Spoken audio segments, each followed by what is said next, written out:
हमारे चैनल पर आपका स्वागत है। आज हम भारतीय इतिहास के कुछ प्रमुख सत्याग्रह में से एक चंपारण सत्याग्रह के बारे में बात करेंगे। भारतीय स्वतंत्रता संग्राम का पहला शंखनाद चंपारण सत्याग्रह 1917 भारतीय इतिहास की एक युगांतरकारी घटना है। यह न केवल महात्मा गांधी के नेतृत्व में भारत का पहला सत्याग्रह था, बल्कि इसने ब्रिटिश साम्राज्य के विरुद्ध अहिंसक प्रतिरोध की शक्ति को पहली बार दुनिया के सामने सिद्ध किया। पृष्ठभूमि और कारण। बिहार के चंपारण जिले में यूरोपीय बागान मालिकों ने किसानों पर 3 कठिया पद्धति थोप रखी थी। इसके तहत प्रत्येक किसान को अपनी जमीन के 3/20 भाग 20 कट्ठा में से 3 कट्ठा पर नील इंडिगो की खेती करना अनिवार्य था। शोषण। नील की खेती से जमीन की उर्वरता कम हो रही थी और किसानों को इसका बहुत कम दाम मिलता था। अवैध कर। जब जर्मनी में कृत्रिम रंगों सिंथेटिक डाइस का आविष्कार हुआ तो नील की मांग गिर गई। इसके बावजूद बागान मालिकों ने किसानों को अनुबंध से मुक्त करने के बदले भारी लगान और अवैध कर वसूले।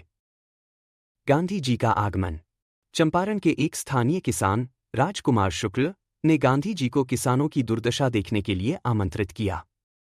15 अप्रैल 1917 को जब गांधी जी चंपारण पहुंचे तो पुलिस ने उन्हें जिला छोड़ने का आदेश दिया। गांधी जी ने सविनय अवज्ञा सिविल डिसोबीडियंस का मार्ग चुनते हुए आदेश मानने से इनकार कर दिया। आंदोलन की मुख्य विशेषताएं।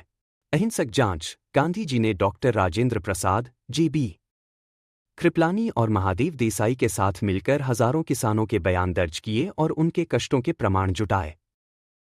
ब्रिटिश सरकार का झुकना। आंदोलन की तीव्रता को देखते हुए सरकार ने चंपारण कृषि समिति चंपारण अग्रेरियन कमेटी का गठन किया, जिसमें गांधी जी को भी सदस्य बनाया गया। सफलता। समिति की सिफारिश पर 3 कठिया पद्धति को समाप्त कर दिया गया और वसूले गए अवैध धन का 25% हिस्सा किसानों को वापस किया गया। सत्याग्रह का महत्व। गांधी जी का उदय। इस आंदोलन ने गांधी जी को भारत के एक निर्विवाद जननायक के रूप में स्थापित किया।